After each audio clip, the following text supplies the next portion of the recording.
Dr. Veltara's four eyes moved independently as she checked the medical readings on her tablet. The Galactic Animal Medical Center was unusually quiet this evening on Station Nexus 7. She had just finished treating a wounded space whale when the emergency alarm started blaring throughout the facility. Red lights flashed across the white walls of the medical bay. The sound was sharp and urgent, making all the alien staff stop what they were doing. Dr. Veltara had heard this alarm many times before, but something felt different today. Her chitinous blue skin tingled with worry. "Dr. Veltara, we have an emergency incoming," called Nurse Quindal as she rushed into the main treatment room. The small purple alien's three arms were shaking as she held her communication device. "There's a cargo ship making an emergency landing. They have a critically injured creature on board." "What species?" Dr. Veltara asked, already moving toward the preparation area. In her 15 years as a veterinarian, she had treated creatures from every corner of the galaxy. Poisonous snake-like beings from the gas planets, giant insects from the crystal worlds, even the feared shadow cats from the dark nebulas. Quindal's large black eyes grew wider. "They say it comes from a death world called Earth. The crew is calling it an apex predator. They're too scared to get close to it." Dr. Veltara felt a chill run through her exoskeleton. Death worlds were planets so dangerous that most galactic species avoided them completely. The creatures that lived on such worlds were usually the stuff of nightmares. She had only treated a few death world animals before, and each time had been extremely dangerous. "What are the injuries?" she asked, pulling on her protective medical gear. "Multiple broken bones, severe bleeding inside the body, possible organ damage. The creature was caught in a cargo bay accident when their ship hit an asteroid field." The medical bay doors slid open with a loud hiss. Dr. Veltara could hear shouting voices and heavy footsteps coming down the corridor. The emergency team was bringing the patient in. She had treated thousands of animals, but her hearts were beating faster than usual. "Keep all non-essential staff away from the treatment area," she ordered. "And make sure the containment barriers are at maximum strength." The first thing she heard was the growling. It was low and threatening, unlike anything she had encountered before. The sound seemed to come from deep within the creature's throat, promising violence to anyone who came too close. Several of the alien cargo crew members were backing away from the medical gurney, their faces showing pure terror. "Careful with that thing," shouted Captain Morris, a human cargo ship commander whose face was pale with fear. "It nearly took Jake's arm off when we tried to move it earlier. We had to use stun nets just to get it onto the gurney." Dr. Veltara approached the reinforced glass barrier that separated the treatment area from the observation deck. What she saw made her take several steps backward. The creature was unlike anything in her medical textbooks. It had thick brown and black fur covering its muscular body. Its mouth was filled with sharp white teeth that looked designed for tearing flesh. The creature's eyes were a bright yellow color, and they moved constantly, watching everything around it with the focus of a natural hunter. Even strapped down to the medical table, it looked ready to attack at any moment. "How big is it?" Dr. Veltara asked, trying to keep her voice steady. "About 35 kilograms," replied the medical scanner operator. "But look at those muscle readings. This creature could easily overpower most species twice its size." The animal continued to growl and struggle against the restraints. Every few seconds, it would bare its teeth and make a snapping motion with its jaws. Its breathing was fast and shallow, which could indicate pain, but Dr. Veltara had learned that injured predators often became more dangerous, not less. "What's the crew's report on its behavior?" she asked. Captain Morris stepped forward, still keeping his distance from the glass. "The thing was calm enough during most of the journey. But when the accident happened and it got hurt, it went crazy. Started snarling and snapping at anyone who came near. We think the pain made it aggressive." Dr. Veltara studied the readouts from the medical scanners. The creature was definitely in serious condition. Internal bleeding was severe, and several bones were broken. Without immediate surgery, it would not survive the night. But every instinct she had developed over years of working with dangerous animals was telling her to stay away. "Doctor," Quindal whispered, "are you going to treat it?" For the first time in her career, Dr. Veltara hesitated. She had successfully treated Rigelian deathstalkers, creatures with acid for blood. She had operated on Andromedan void hunters, animals that could phase through solid matter. She had even saved a juvenile space dragon once. But this Earth predator was different. There was something in its eyes, an intelligence that made her feel like prey. The creature let out another growl, this one longer and more menacing than before. It was clearly in pain, but pain often made dangerous animals unpredictable. One wrong move during surgery and it could break free from its restraints.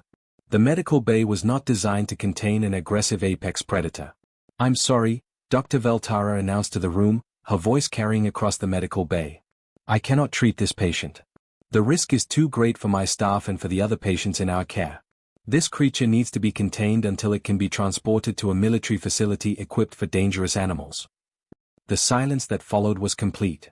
In 15 years of practice, Dr. Veltara had never refused to treat a patient. But looking at the snarling, growling beast through the reinforced glass, she knew she was making the right choice.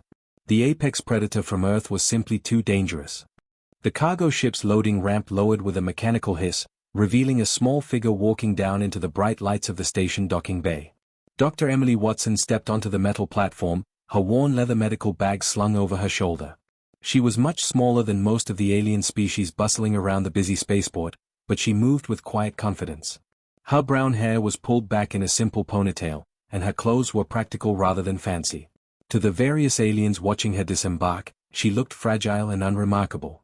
Just another human from the newly discovered Earth, nothing special about her at all. Emily could hear shouting coming from the direction of the medical center. She recognized some of the voices as crew members from her transport ship. Something was clearly wrong. She quickened her pace, weaving through the crowd of tall, multi-armed traders and floating jellyfish-like beings that filled the station's main corridor. "Excuse me," she said to a security guard who was twice her height and covered in thick purple scales. "I need to get to the medical center. I have a patient there." The guard looked down at her with all six of his eyes. "Medical center is closed to civilians right now. There's a dangerous situation with an apex predator from your planet." Emily's heart skipped. "Apex predator? Do you mean Rex?" "I don't know what you call it, human. But the creature is extremely dangerous. Dr. Veltara has refused to treat it because it's too aggressive." Without waiting for permission, Emily pushed past the confused guard and ran toward the medical center. Her soft shoes made barely any sound on the metal floors as she hurried through the corridors. Behind her, she could hear the guard calling for backup, but she didn't slow down. The medical center was surrounded by security barriers when she arrived. At least a dozen guards from different species were positioned around the building, all carrying stun weapons. Through the large windows, she could see flashing red emergency lights. "Stop right there," commanded a human security officer who Emily recognized as Captain Harris from the station's defense force. "The area is restricted due to a dangerous animal incident." "That's my patient in there," Emily said, breathing hard from her run. "I'm Dr. Emily Watson, veterinarian. I came on the cargo ship with Rex." Captain Harris stared at her in disbelief. "You traveled with that thing? Lady, that creature nearly killed 3 cargo handlers during transport. It's a vicious predator." Emily felt a mix of anger and sadness. Rex isn't vicious. He's hurt and scared. Of course he's acting defensively when surrounded by strangers who smell like fear. Defensively? Captain Harris laughed, but it wasn't a happy sound. The alien veterinarian said it was the most dangerous creature she'd ever seen. She refused to treat it. Emily looked through the window toward the medical bay. She could see alien medical staff gathered around viewing screens, all keeping their distance from something. In the background, she could hear a sound that made her heart break. Rex was whimpering. "Please," she said to Captain Harris. "Let me talk to Dr. Veltara. I can help." After several minutes of argument, Captain Harris agreed to escort Emily to the observation deck. The walk through the medical center felt endless. Alien nurses and doctors stopped their work to stare at the small human who claimed to be connected to the dangerous predator. Dr. Veltara was standing behind a thick glass barrier, her 4 eyes focused on the screens showing vital signs. When Emily approached, the alien veterinarian's chitinous skin changed to a darker blue color, which Emily had learned meant surprise or concern. "You are the human who traveled with this creature?" Dr. Veltara asked, her voice coming through a translator device that made her words sound mechanical. "Yes, Rex is my companion and patient. I'm a veterinarian from Earth." Dr. Veltara's eyes moved independently, studying Emily from different angles. "Your species keeps apex predators as companions? This seems impossible. The creature shows clear signs of aggression and dominance behavior." Emily looked through the glass at Rex, who was strapped to a medical table. The German shepherd's ears were flat against his head, his tail was tucked between his legs, and his breathing was fast and shallow. She had seen this behavior pattern hundreds of times before. "What you're seeing isn't aggression," Emily explained patiently. Rex is displaying fear and pain responses. Look at his body language more carefully. Body language. Dr. Veltara's translator made a sound like confusion. I am reading physiological signs of a predator preparing for attack. Emily pressed her hand against the glass barrier. Immediately, Rex's head turned toward her. His ears perked up slightly, and his tail gave a small, weak wag. The change was obvious to Emily, but the alien medical staff gasped in surprise. How did you do that? Asked Nurse Quindal, her 3 arms trembling with amazement. I didn't do anything special. Rex recognizes me. We've been together for 6 years. He trusts me. Dr. Veltara moved closer to the glass, studying the interaction. The creature's vital signs changed when you approached. Heart rate decreased, stress hormones lowered. But this makes no scientific sense. Predators do not show submission to prey species. Emily felt tired explaining something that seemed so natural to her. Rex doesn't see me as prey, Dr. Veltara. He sees me as his family. On Earth, humans and dogs have been partners for thousands of years. We've evolved together. Partners? Dr. Veltara's skin color shifted to a lighter blue. You mean symbiotic relationships? Something like that, Emily said. But deeper. Rex would protect me with his life, and I would do the same for him. That's why I need to be with him during treatment. Without me, he's just a scared, hurt animal surrounded by strangers. Through the glass, Rex whimpered again, trying to lift his head toward Emily's voice. Dr. Veltara watched through the reinforced observation window as Emily was escorted to the outer containment area by 3 heavily armed security guards. The alien veterinarian had seen many brave beings in her career, but she had never witnessed someone walk so calmly toward what she considered certain death. This is madness, whispered Nurse Quindal, her purple skin turning pale with worry. The human is so small. One bite from that predator will kill her instantly. Captain Harris stood beside them, his hand resting on his stun weapon. I've got sharpshooters positioned around the medical bay. If that thing makes one aggressive move toward Dr. Watson, we'll put it down immediately. Emily reached the outer chamber of the containment area. Through the thick glass, she could see Rex lying on the medical table, still strapped down with heavy restraints. The German shepherd's breathing was labored, and his yellow eyes looked dull with pain and exhaustion. Dr. Watson, Dr. Veltara's voice echoed through the intercom system, I must strongly advise against any direct contact with the creature. All of our scans indicate extreme aggression potential. Emily looked up at the observation deck where dozens of aliens were watching her. What specific aggressive behaviors are you seeing, Dr. Veltara? The bad teeth, the low vocalizations, the tense muscle posture. These are universal signs across all species that indicate preparation for attack. Emily studied Rex more carefully. His ears were pinned flat against his head, almost disappearing into his fur. His tail was tucked so tightly beneath him that it was barely visible. His eyes kept darting around the room, never focusing on one spot for long. When he opened his mouth to pant, his tongue hung out to one side. Those aren't signs of aggression, Emily said softly. Rex is showing classic fear responses. Watch his ears, they're not forward and alert like an aggressive dog. They're pressed back against his head because he's trying to make himself look smaller and less threatening. Dr. Veltara adjusted her viewing angle. Explain the teeth display. All predators bare their teeth before attacking. He's panting because he's stressed and in pain. When dogs are frightened or hurt, they breathe faster and keep their mouths open to cool down. If Rex wanted to threaten someone, his lips would be pulled back in a snarl, his ears would be forward, and his body would be rigid. Look at him, his whole posture is saying please don't hurt me.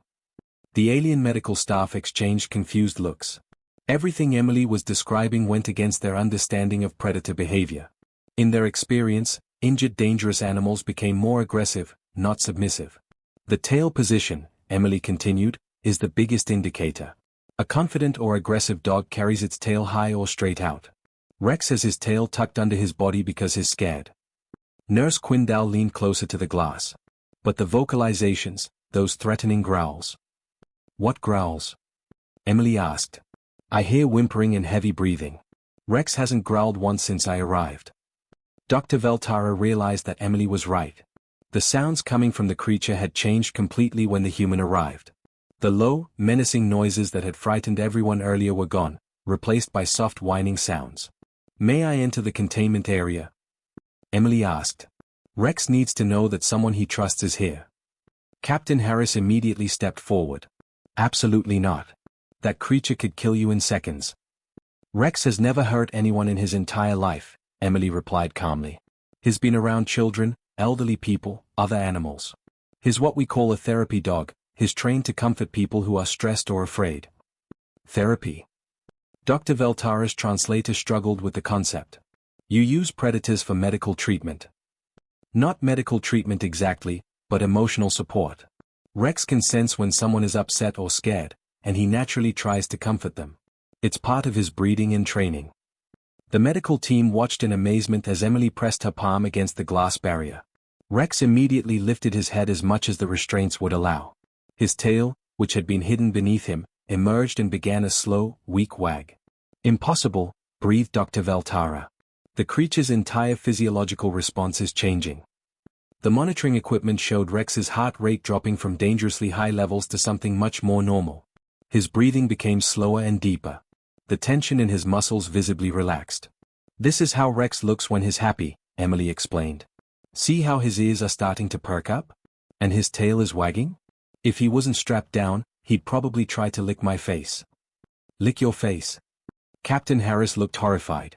With those teeth. Dogs lick to show affection. It's how they greet people they love. Rex has licked my face thousands of times. It's perfectly safe. Dr. Veltara studied the readouts from the medical scanners. The creature's stress hormones were dropping rapidly. Pain indicators were still high, but the fear responses were almost gone.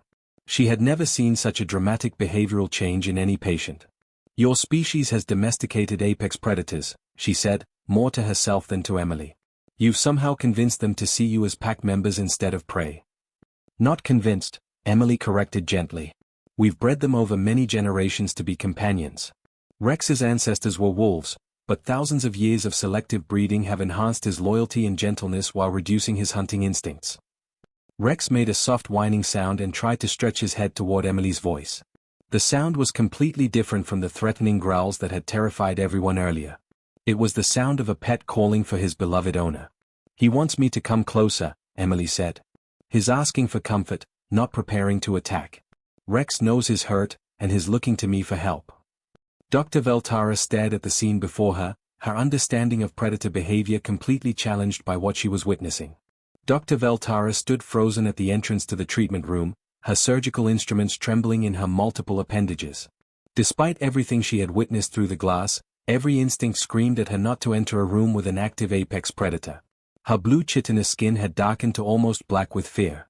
I cannot do this, she whispered to Nurse Quindal. 15 years of practice, and I have never been this terrified of a patient. Emily was already inside the containment area, kneeling beside the medical table where Rex lay restrained. The moment she entered, the German Shepherd's entire demeanor had changed. His tail wagged weakly against the metal surface, and he made soft whining sounds of recognition and relief. It's okay, boy, Emily said in a gentle voice, placing her hand on Rex's head. I know you're scared and it hurts, but these doctors are going to help you feel better. Rex's breathing immediately became calmer. His yellow eyes, which had been darting frantically around the room, focused entirely on Emily's face. To the amazed alien observers, it looked like magic. Captain Harris watched from the observation deck, his hand still on his weapon. This is insane. That predator could snap her neck before anyone could react. But Rex showed no signs of aggression. Instead, he pressed his head against Emily's hand, seeking comfort. When she scratched behind his ears, his tail wagged harder despite the obvious pain he was experiencing. Dr. Veltara, Emily called through the intercom, Rex needs surgery within the hour or he'll die from internal bleeding. I can keep him calm during the procedure, but I need your expertise to save his life. Dr. Veltara looked at her medical scanner readings. The human was right, the creature's internal injuries were severe.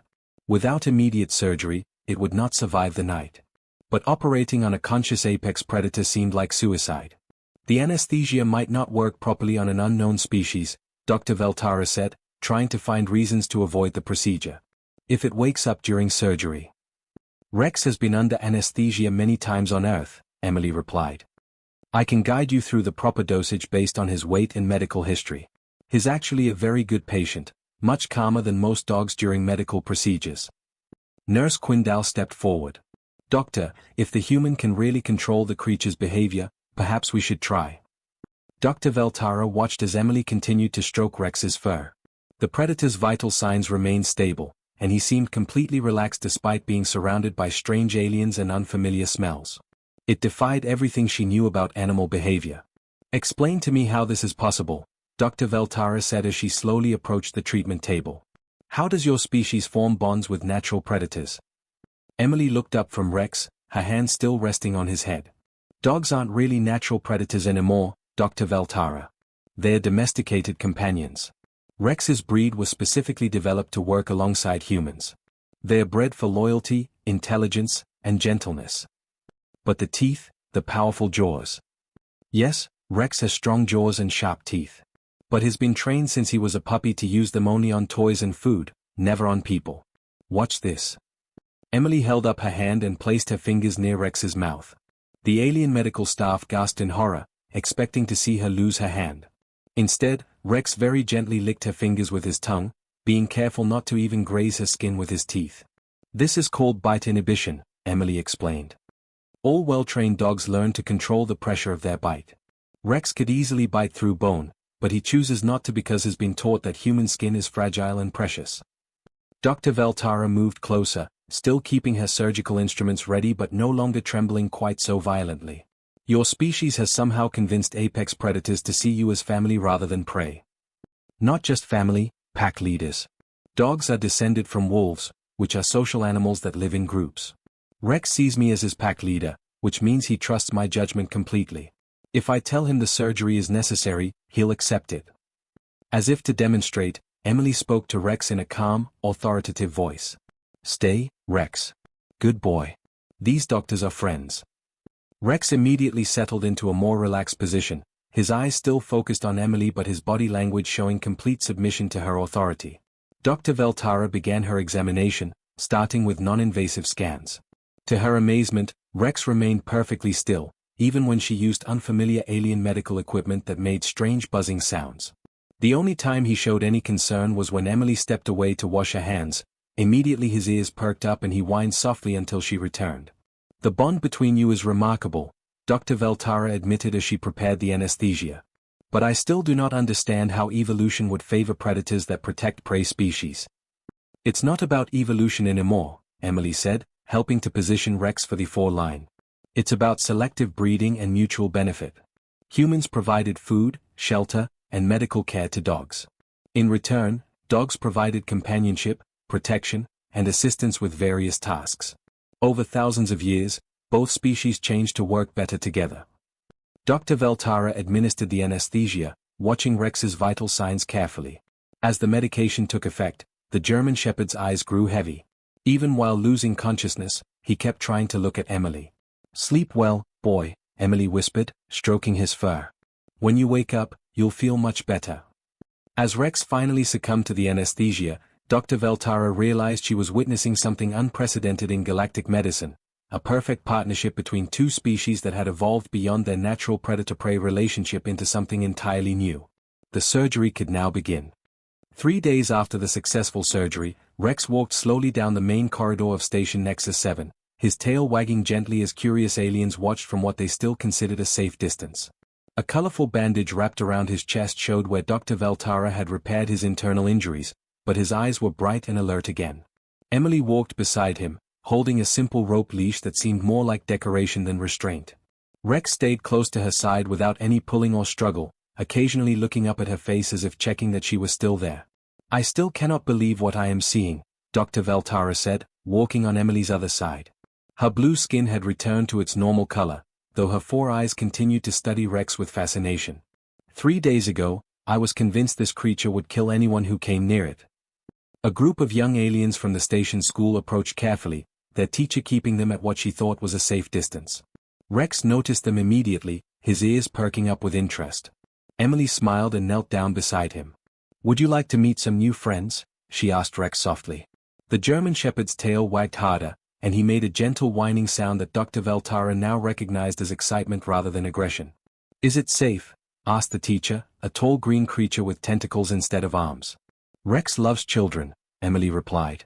"But let's start slowly so everyone feels comfortable." She guided Rex to sit beside her, then invited the bravest young alien to approach. The child was small and blue, with large silver eyes full of curiosity. Rex remained perfectly still as the youngster reached out a tentative hand to touch his fur. "He's so soft," the child whispered in amazement. "And warm." Within minutes, Rex was surrounded by young aliens who were taking turns petting him and asking Emily dozens of questions about Earth animals. Rex seemed to enjoy the attention, his tail wagging constantly as he accepted their gentle touches. Captain Harris approached the group, shaking his head in disbelief. "A week ago, I would have shot that animal on sight if it had gotten loose on my station. Now my own daughter is asking if we can get a dog for the family quarters." "Dogs make wonderful family companions," Emily said, watching Rex carefully position himself so that all the children could pet him without crowding each other. "But they require commitment and proper care. They're not just pets, they're family members with their own personalities and needs." Dr. Veltara observed how Rex seemed to understand exactly how much pressure to accept from each child's different type of appendage. When a particularly small alien could only manage a light touch, Rex lowered his head to make contact easier. When a stronger child petted him more firmly, he leaned into the touch with obvious pleasure. "How does he know to adjust his behavior for each individual?" Dr. Veltara asked. "Dogs are incredibly good at reading social situations," Emily explained. "Rex can sense that these are young beings, so he's being extra gentle and patient. If an adult approached aggressively, his behavior would be completely different." Commander Roberts, the station's head administrator, joined their group. He was a large human with graying hair who had been watching the interactions with growing interest. "Dr. Watson, I've been receiving reports about your remarkable demonstrations this week. Word is spreading throughout the galactic medical community." Emily looked surprised. "What kind of reports?" "How a human veterinarian taught an alien doctor to see past fear and instinct to treat a patient. How understanding and empathy succeeded where technology and force failed. The Galactic Veterinary Institute has requested that you speak at their next conference." Rex chose that moment to roll over onto his back, exposing his belly to the delighted alien children who immediately began rubbing his stomach.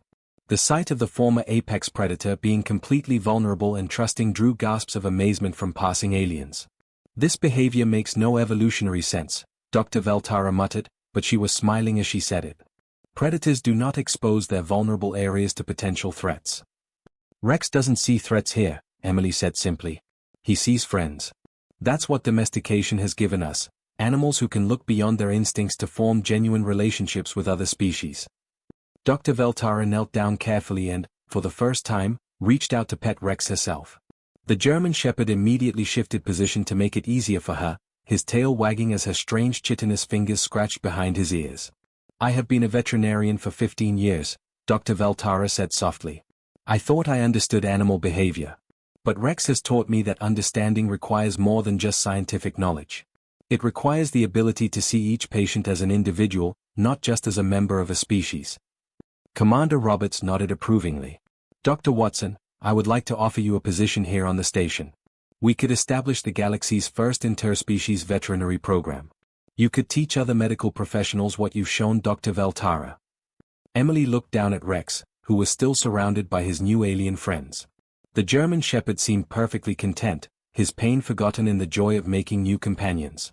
She thought about all the misconceptions and fears that existed between the different species of the galaxy. "I think Rex and I would like that very much," she said finally. "There are so many wonderful creatures throughout the galaxy who are misunderstood simply because others don't take the time to see past their fears."